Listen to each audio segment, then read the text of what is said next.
जाए दे दे जो जुबान हम तेरे बिन अब रह नहीं सकते तेरे बिन ይህ ሙዚቀኛ ዛሬ ላይ እንኳን በስራዎቹ በጣም እየተደነቀ ነው ያለው። ግን ከልጅነቱ በጣም ከባድ ችግሮችን አሳልፏል። ብዙም ታግሏል። ያ ጥረቱን በመጨረሻ በትንሽ እድሜው በሚሊዮን የሚቆጠሩ በጣም ከፍተኛ ቁጥር ያለው ህዝብ እንዲያደንቀው ማስገደድ ችሏል።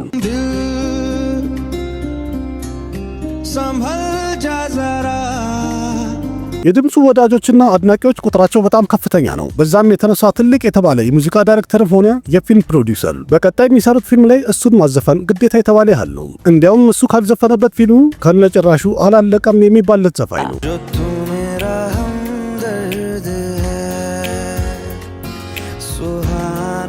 በመነሱ ሁኔታ ነው አንድ ቲቪ ላይ የተዘጋጀ ሪያሊቲ ሾው ወይም የሙዚቃ ውድድር የእሱን ህይወት በአንድ ጊዜ ሊቀይረው የቻለው። ይህ ሙዚቀኛ ተስረቅራቂ በሆነው አስገራሚ ድምፁ በጣም እንደሚታወቀው ያህል ከዛ ድምፅስ ለምንድን ነው ራሱን ማላቀቅ የሚፈልገው?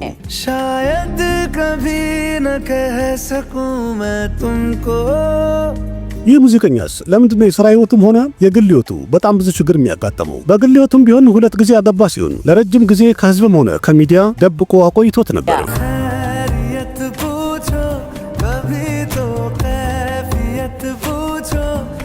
የዚሁ ሙዚቀኛ አንድ መልስ ያናደደውና ያበሸቀው የነበረው የቦሊውዱ ደበንግ የሚባለው ሱፐርስታር ነበር። በዛ መልሱም የተነሳ በተደጋጋሚ ከተለያየ ፊልሞች ላይ የዘፈነው ሙዚቃ እንዲወገድና እንዳይገባም ተደርጎበታል።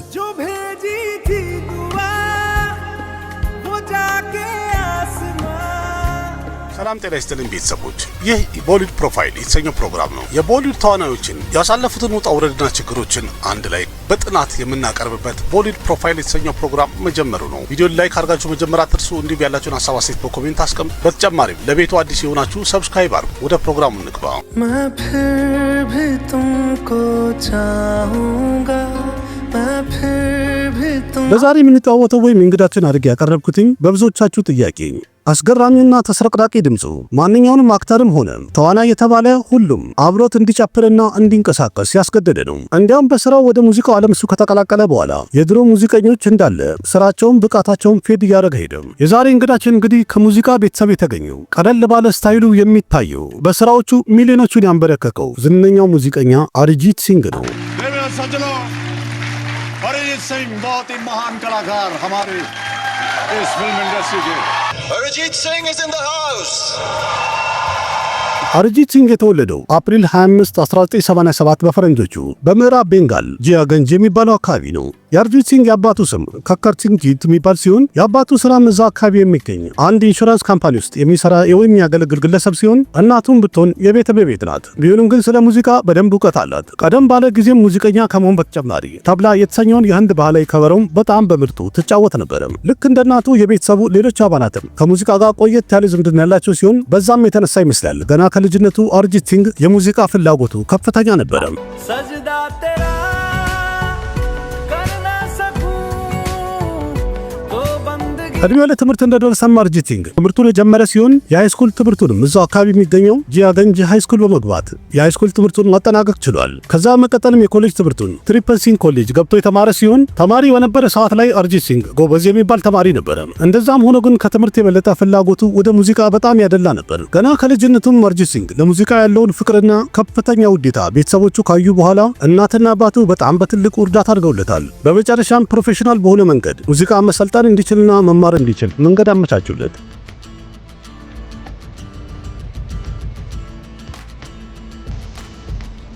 በሰዓቱ አሪጂት ሲንግ የመጀመሪያ የሙዚቃ ትምህርቱን የተማረውና ወይም ስልጠና የወሰደው ሀዛሪላል ብራዘርስ የሚባሉት የሙዚቃ አስተማሪዎች ጋር ነበር። በጊዜውም ቢሆን በጣም ታዋቂው ኡስታድ ራጀንደር ፐርሳድ ሀዛሪላል የተባለው የሙዚቃ አስተማሪ የህንድ ባህላዊና ክላሲካል የሆኑ የተለያዩ ትምህርቶችን በደንብ አሰልጥኑታል። ኡስታድ ዲሬንደር ፐርሳድ ሀዛሪ ደግሞ የተለያዩ የህንድ ክላሲካል የሙዚቃ መሳሪያዎችን መጫወትና አብራቸው የተለያዩ ቅላጼዎችን ማውጣትን እንዲችል በደንብ አሰልጥኑታል። ኡስታድ ዲሬንደር ፐርሳድ ሀዛሪ ደግሞ በጣም ለየት ያሉና ምርጥ የሚባሉ የፖፕ ሙዚቃ ስልቶችን በደንብ አሰልጥኖታል፣ አስተምሮታል። ይህ ማለት አሪጂት ሲንግ በሰዓቱ አለ የሚባልና ምርጡን የሙዚቃ ስልቶች በደንብ ተምሮ ነበር። በሰዓቱም ቢሆን አሪጂት ሲንግ በሚዘፍን ሰዓት ላይ ድምፁ አስማተኛ እንደሆነ የሚመሰከርለት ነበር። ያ ተስረቅራቂ ድምፁ በዛ ሰዓትም ቢሆን እንኳን ልብ ይነካ ነበር። እነዚህ ትምህርቶች ከጨረሰ በኋላ አሪጂት ሲንግ ሲጠብቅ የነበረው አንድ እድል ነበር። ያም ደግሞ ችሎታውን አይቶ ወደ ስኬትና ወደ ከፍታ ይዞት የሚሄድበት አንድ እድል ይጠብቅ ነበር። मिला हूं अब जो तुमसे है दिल को मेरे कसम से በፈረንጆቹ በ2005 ላይ አስተማሪ የነበረው ራጀንደር ፐርሳት ሀዛሪ እንደጠየቀው ወይም እንደነገረው ሙምባይ ውስጥ አንድ ሪያሊቲ ሾው እየተዘጋጀ ስለሆነ ጉርኩል የተሰኘው ፕሮግራም ላይ ኦዲሽን አደረገ። ሄደ ተሳተፍ ስላለው በዚህ ሰዓት የአርጂት ሲንግ ያዘፋፈን ድምፁና ስታይሉ የዳኞችን ልብ በደንብ መስጦ ነበር። እንዲያውም ነክቷቸው ነበር። እንዲያውም እስከ መጨረሻ ድረስ አርጂት ሲንግ ይህንን ሾው ያሸንፋል ተብሎ ሲጠበቅ ነበር። ግን የውድድሩ የመጨረሻ ቀን ላይ ቮት በሚደረግ ሰዓት ላይ ያገኘው ድምፅ አነስተኛ ስለነበረ አርጂት ሲንግ ይህን ሪያሊቲ ሾው ሊሸነፍ ቻለ። तू ही है आशिकी तू ही आवारगी तू ही है जिंदगी በሰዓቱ ይህን ውድድር ሲያደርግ አርጂት ሲንግ በጣም ተስፋ አድርጎ ነበር። በላይም የተለያዩ ፐርፎርማንሶቹ እየተወደዱ ስለነበረ እንደሚያሸንፍም እርግጠኛ ነበር። ግን በመጨረሻ በተሸነፈ ሰዓት በጣም በከፍተኛው ሐዘን ውስጥ ገብቶ ነበር። ደብሮት ነበር። እንዲያውም አስቦ የነበረው ይህን ያህል ከለፋውና ከተጣጣርኩ በኋላ ተመልካቹም ሆነ አድማጩ እሱን እንዳልወደደውና እንደጠላው እየተሰማው ሄደ። ቢሆንም ግን በሰዓቱ ተስፋ እንዳይቆርጥና ወደኋላ እንዳይል በደንብ ያበረታታውና ጉልበት የሆነው የጊዜው ህንድ ውስጥ የነበረ ታዋቂ የሙዚቃ ሰው ሸንከር ማሃዴቨን ነበረ። እንዲያውም በሰዓቱ ለአርጂት ሲንግ በጣም ብዙ ነገር አስረድቶታል። ወደፊትም ደግሞ ካንተ ጋር ስራ እሰራለሁ ብሎ ቃል ገብቶለት ነበር። ቃል ከገባለት በኋላ ጊዜ ሳያጠፋን በፍጥነት ሃይ ስኩል ሚውዚካል የተሰኘው ፊልም ሁለተኛው ክፍል በሚሰራ ሰዓት ላይ አርጂት ሲንግ እንዲዘፈን እድል ሰጠውና ቃሉን በትክክል በተግባር ሊያሳይ ችሏል። छोड़ दिया वो रास्ता जिस रास्ते ቢሆንም ግን የአልበም ያን ያህል ብዙ መሄድ አልቻለም። ስኬታማ አልነበረም። እዚህ ጉርኩል የተባለው የቲቪ ሪያሊቲ ሾው ላይ ምንም እንኳን አርጂት ሲንግ ሁለተኛ ቢወጣና ቢሸነፍም ግን ይህንን ፕሮግራም የጊዜው ታዋቂው የፊልም ዳይሬክተርና ፕሮዲውሰር ሳንጀይ ሊላ በንሳሊ ፕሮግራሙን በደንብ ተከታትሎት ነበረ። ምክንያቱም ፕሮግራሙ ላይ የአርጂት ሲንግን ድምፁን በሚሰማ ሰዓት ላይ በጣም ተመስጦበት ነበረ። ስለዚህ በቀጣይ የሰራው ወይም ለእይታ የበቃው ሳቨሪያ የተሰኘው ፊልም ላይ አንድ ሙዚቃ አርጂት ሲንግ በድምፁ እንዲጫወትለት ጋበዘውና ፈቃደኛ ሆነ። ግን የሚያሳዝነው ስክሪፕቱ ከበኋላ ስለተቀየረ ይህ ሙዚቃ አያስፈልግም ተባለና ከፊልሙ ላይ ተቀነሰ። በሰዓቱ አርጂት ሲንግ የስኬትን ጣዕም ማጣጣም ቸኩሎ ነበረ። በጣም ፈልጎ ነበር። ቢሆንም ግን በሰዓቱ እድል በሱ ላይ የሚገርም ጨዋታ እየተጫወተች ነበረ። थोड़ी जगह दे दे मुझे तेरे पास कहीं रह ከዛ ግን ብዙም ሳይቆይ ቲፕስ የሚባለው የሙዚቃ ካምፓኒ አንድ የሙዚቃ አልበም እያወጣ ስለሆነ እዛ ላይ በድምጽ እንዲዘፍንላቸው ጥያቄ ያቀረቡለት። እሱም ፈጠን ብሎ ደርሶ ሙዚቃውን የተቀዳ ሲሆን ከበኋላ ግን በተፈጠረ አንዳንድ ችግር በሚያሳዝን ሁኔታ ይህም የሙዚቃ አልበም ለገበያ ሳይቀርብ እንደሌሎቹ ወደ ኋላ ቀረ።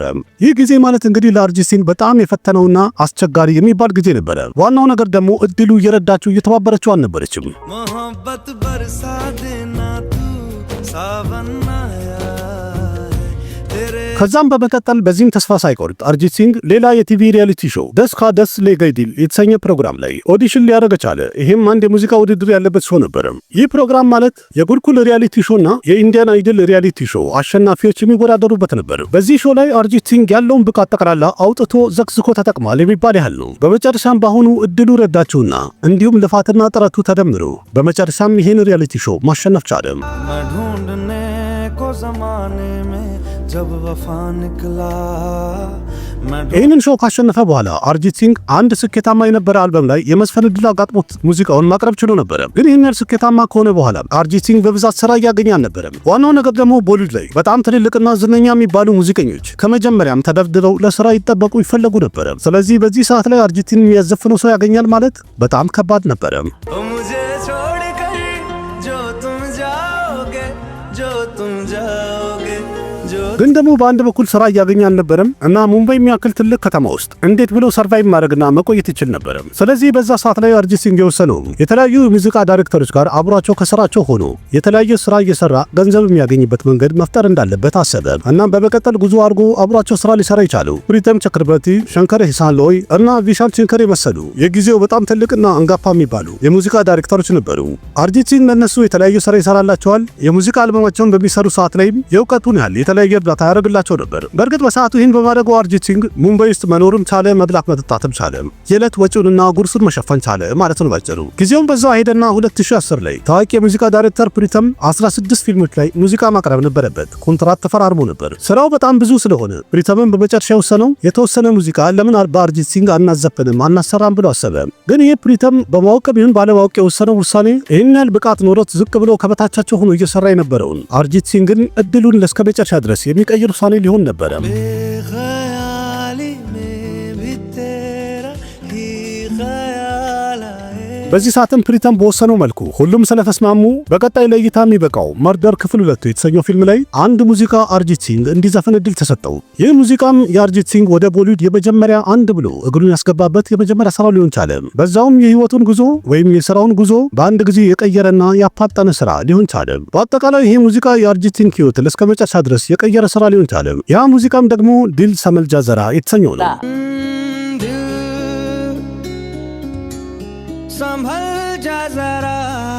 ከዚህ በኋላ አርጂት ሲንግ እድሉም እየረዳችው በመቀጠልም ኤጀንት ቪኖድ የተሰኘው የሰይፍ አሊ ካን ፊልም ላይ እዚህ ፊልም ላይ ረፕታ የተሰኘውን ሙዚቃ ዘፍኖ ነበረ። ይህም በአድማጩ ከፍተኛ ፍቅርን ያገኘና የተወደደ ሙዚቃ ሆነ።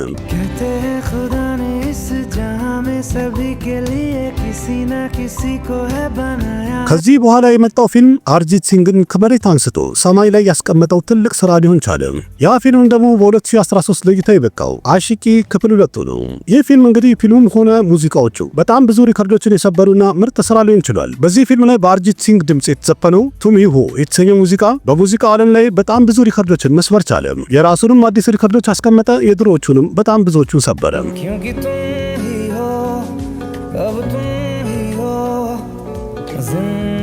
የዚህ ሙዚቃ ከፍተኛ ፍቅር መገኘቱና ወይም ብዙ ተመልካች ማግኘቱ የአርጂት ሲንግ ተፈላጊነትን በጣም በከፍተኛው ሊጨምረው ችሏል። ምክንያቱም ከዚህ ሙዚቃ በኋላ አርጂት ሲንግ በጣም ብዙ ሙዚቃዎችን ዝፈንልን የሚል ጥያቄ እየበዛለትና እየመጣለት ሄደ። እንዲያውም በዚህ ሙዚቃ የተነሳ ፊልምፌር አዋርድ ላይ ቤስት ፕሌይባክ ሲንገር ኦፍ ዘ ይር የተሰኘ አንድ አዋርድ ሊሸለም ችሏል። ከዚህ በኋላ የአርጂት ሲንግ ስኬትና አዋርድ የመሸለምና የመቀበል ፕሮግራሙ በላይ የተቀጣጠለ ወደፊት ጉዞውን ቀጠለ። ከዚህ በኋላ አርጂት ሲንግ ከአንድ የተሻለ አንድ እጅግ በጣም የማይረሱና ምርጥ ስራዎቹና ሙዚቃዎቹን እያቀረበ ሄደ። ስኬትም በከፍተኛ ሁኔታ እያገኘ ሄደ። ስራውን በዛ ልክ እየበዛ ሄደ። እንዲያውም በአንድ ቀን 16 ሙዚቃዎችን ሁሉ ሪከርድ እስከሚያደርግ ድረስ መድረስ ችሎ ነበር። አንድ አጥቶ የነበረ ግለሰብ ማለት ነው።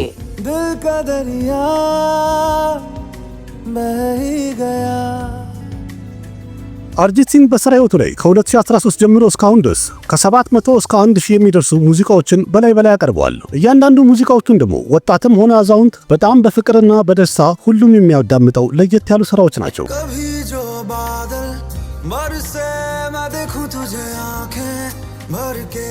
ይህ እንግዲህ በአጠቃላይ የአርጂት ሲንግ የሥራ ህይወቱ ምን ይመስላል የሚለውን ያየልበት ነው። በመቀጠል ደግሞ የግል ህይወቱ ምን ይመስላል የሚለውን እናያለን። ምን አይነት አነጋጋሪ ነገሮች ተፈጥሮ ነበረ፣ በምን እሱ ዝግብ ውስጥ ገብቶ ነበር የሚለውን ለማየት እንሞክር። ምክንያቱም በግል ህይወቱ ልክ እንደ ሥራ ህይወቱ በጣም መነጋገሪያ ሆኖ ያውቃል። ብዙ ችግሮችም አጋጥመውታል።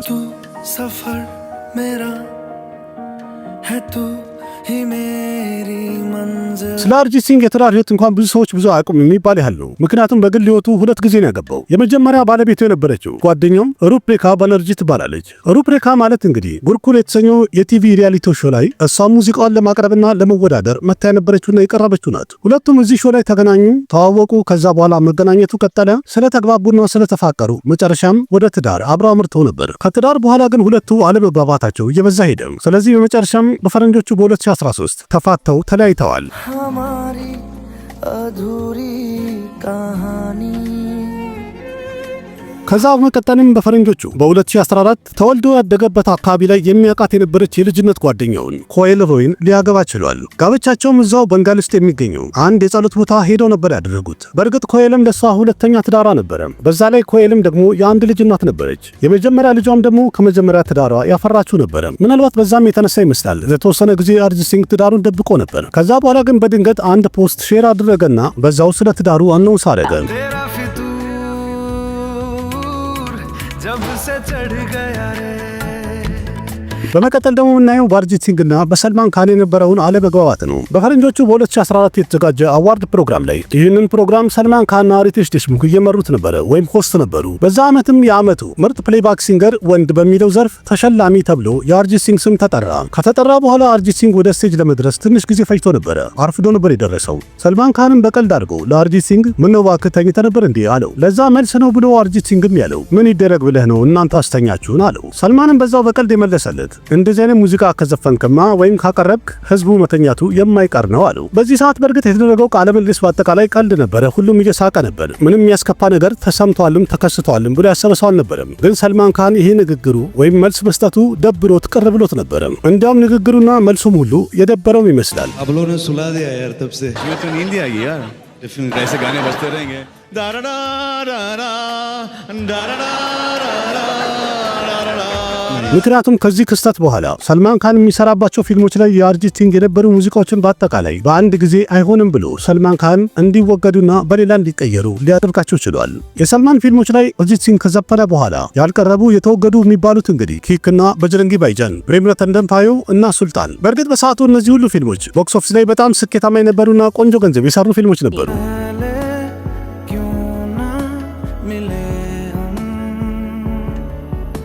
ቢሆንም ግን አርጂት ሲንግ በሰዓቱ ምንም አይነት ስራ አላነሰውም ነበረ። በጣም ብዙ ስራ እጁ ላይ ነበረ። እንደዛም ሆኖ ግን ፌስቡክ ላይም ሆነ ትዊተር ላይ ለሰልማን ካን የተለያዩ ፖስቶችን ጽፎ ነበረ። እነዛ ፖስቶችም የሚሉት ባይጃን ወይም ወንድሜ ካጠፋሁኝ ይቅር በለኝ፣ እኔ እኮ ለአንተ እንደ ታናሽ ወንድምህ ነኝ እና እባክህን ከዚህ በኋላም ቢሆን ካንተ ፊልም ላይ የኔ ሙዚቃዎች እንዲወገዱ አታድርግ ብሎታል። እንደዛም ሆኖ ግን በሰዓቱ ሰልማን ካን ለዚህ ንግግሩ ምንም አይነት መልስ አልሰጠም ነበር። እንግዲህ እናንተ ምን ይመስላችኋል? በዚህ ሁሉ ንግግር ውስጥ ጥፋቱ የማን ነበረ?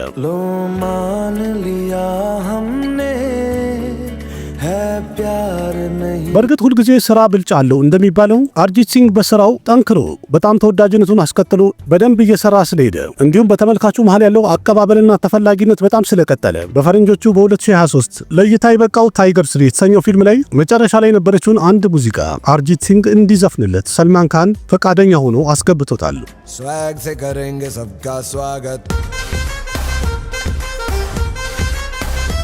አሁንም ቢሆን በቀጣይ ባትል ኦፍ ገልዋን የተሰኘው ፊልም ላይ አርጂት ሲንግ ሙዚቃውን እንደሚያቀርብና እንደሚዘፍን ሰልማን ካን ራሱ በመሃላችን የተፈጠረውን አለመግባባት ጠቅላላ ስለጨረስ ነው አሁን ፊልሞች ላይ አርጂት ሲንግ ይዘፍናል ብሎ ጨርሶታል ጉዳዩን። በእርግጥ መለስ ብለን ስናየው አርጂት ሲንግ ደስኬ ደስ ሌገይ ዲል የተሰኘው ፕሮግራም ላይ ባሸነፈ ሰዓት ላይ ያገኘውን ገንዘብ ወይም የተከፈለውን ገንዘብ ከቆይታ በኋላ ቢደርሰውም ግን ገንዘቡ እንደደረሰው የራሱ አንድ ሪካርዲንግ ስቱዲዮ ሊያቋቁም ችሏል። በዚህ ስቱዲዮም እንግዲህ ያሉትን ሙዚቃዎች እንዳለ ሪካርድ አድርጎ የሚያስረክብና የሚያቀርብ ሲሆን ከዛ በተጨማሪ ለማንኛውም ሙዚቃውን እየሰራ በቀላሉ ፈጣን ብሎ የሚያስረክብበት ቀላል መንገድ ፈጥሯል። ከሂንዲ በተጨማሪ አርጂት ሲንግ ለመጀመሪያ ጊዜ ቴዲ የተሰኘው ፊልም ላይ በድምጹ ተጫውቶ ነበረ። የቴልጉ ፊልም ማለት ነው።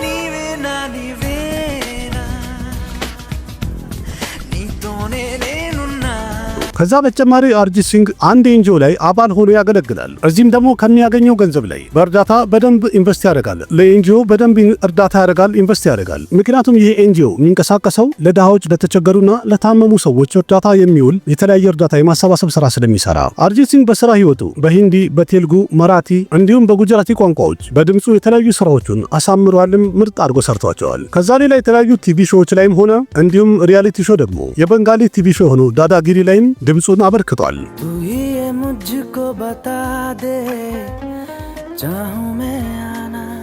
ግን በጣም የሚያስገርመው በድምጹ የሚያል ከፍተኛ ስኬትን ካገኘ በኋላም አርጂት ሲንግን በጣም በብዛት የሚያስደስተው ሙዚቃዎችን ኮምፖዝ ማድረግ ላይ ነው። አርጂት ሲንግን በሚጠይቅ ሰዓት ላይ ብዙ ጊዜ የሚናገረው የተወሰኑ ሙዚቃዎች ብቻ በፊልም ኢንዱስትሪ ሙዚቃቸውን የሚያቀርቡ ከሆነና እነሱ ብቻ የሚፈለጉ ከሆነ ሌላ ሙዚቀኞች እንዴት እድል ያገኛሉ? በዛም የተነሳ ከመዝፈን የበለጠ የተለያዩ ሙዚቃዎችን ባቀናብርና ኮምፖዝ ባረግ ደስታ ይሰጠኛል ብሎ ይናገራል። ከዛ በተጨማሪ አርጂት ሲንግ የራሱ የሆነ አንድ ተለቅ ያለ የሙዚቃ ኢንስቲትዩት መክፈት ፍላጎት እንዳለው የተናገረ ሲሆን ምናልባትም እንግዲህ ይህን ፍላጎቱን ወደፊት ያሳካ ይሆናል። አርጂት ሲንግ ከስሙና ከስራው ከክብሩ አኳያ ሲታይ ሁኔታው እጅግ በጣም መሬት የወረደና ከሁሉም ጋር የሚግባባ ቀለል ያለ ሰው ነው። ዛሬ ላይ በሙዚቃው እሱ አንድ ሱፐርስታር ነው፣ ሱፐር ሲንገር ነው። እንደዛም ሆኖ ግን እንደ ሌሎቹ ሾፍ ምናምን የሚባል ነገር ምንም የለበትም። ኩራት የሚባለው ነገር ጭራሽ አያውቀውም። እንዲያም እጅግ በጣም ቀለል ያለ አለባበሱና ኖርማል የሆነ አለባበሱ ለሁሉም በጣም ያስገርማል። የተለያየ ቦታ ላይም ሲንቀሳቀስ በዚሁ መልኩ መሆኑ ደግሞ የበለጠ እንግዳ ነው። ምክንያቱም ኢንዱስትሪ ውስጥ ይህን ያህል ስምና ክብርና ገንዘብ ካገኙ በኋላ ማንም ያደርግ ስለሌለ የሱ ልትንሽ ለየት ይላል። አርጂት ሲንግ ማታ ማታ ከሚደረጉ ጩኸትና ግርግር ከበዛባቸው ፓርቲዎችም ሆነ ከተለያየ ሚዲያዎችም ራሱን ማራቅ ይወዳል።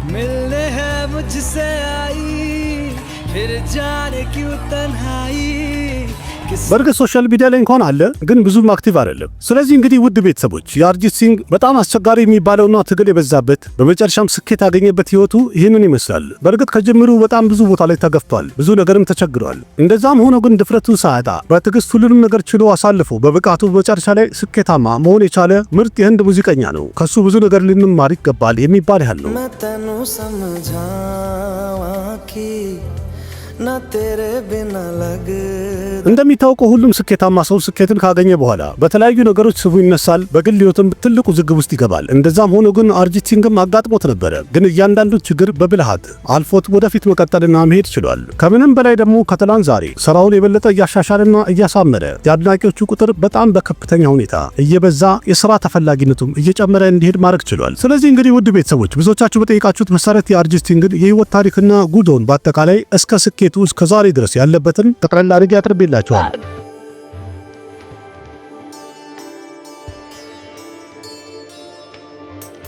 እናንተስ ከአርጂት ሲንግ ስራዎች መሃል የትኛውን በጣም የምትወዱት? እሱንም ኮሜንት ሴክሽን ላይ እንድታጫውቱኝ እድሉን ሰጣችኋለሁ። የዛሬ ፕሮግራም እንደተመቻችሁ ተስፋ አድርጋለሁኝ። ከተመቻችሁ ቪዲዮን ላይክ አድርጉ፣ ለቤቱ አዲስ ሆናችሁ ደግሞ ሰብስክራይብ አድርጉ። ከህንድ ሲኒማ ጋር የተያዙ በጣም ምርጥ መረጃዎችን በዚህ ዩቲዩብ ቻናል አንዳንድ እያልን እንቀባበላለን። የደውል ምልክቷን በመጫን ኦን አድርጓት፣ ምክንያቱም አዳዲስ ቪዲዮ በሚጭን ሰዓት ላይ ቅድሚያ ኖቲፊኬሽን እናንተ ጋር እንዲደርስ ማድረግ ትችላላችሁ። ደግሞ በደንብ ላይክ አድርጉ እንጂ ምንድነው ላይክ እያነሰ ነው ያለው። ለማንኛውም አቅራቢያችሁ ቃሲም መካረበርኩኝ። በሌላ ቪዲዮ ወደ እስከምንገናኝ ደህና ሁኑ። ባባይ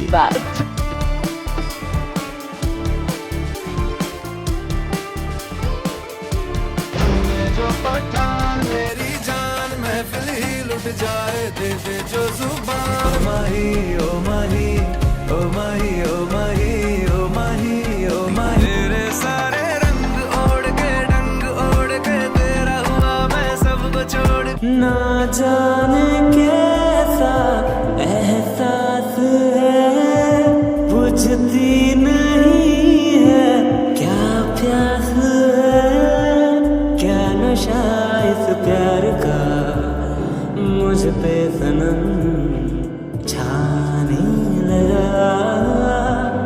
कोई न जाने क्यों चैन होता है, क्या करूँ हाय कुछ कुछ होता है, क्या करूँ हाय कुछ कुछ होता है।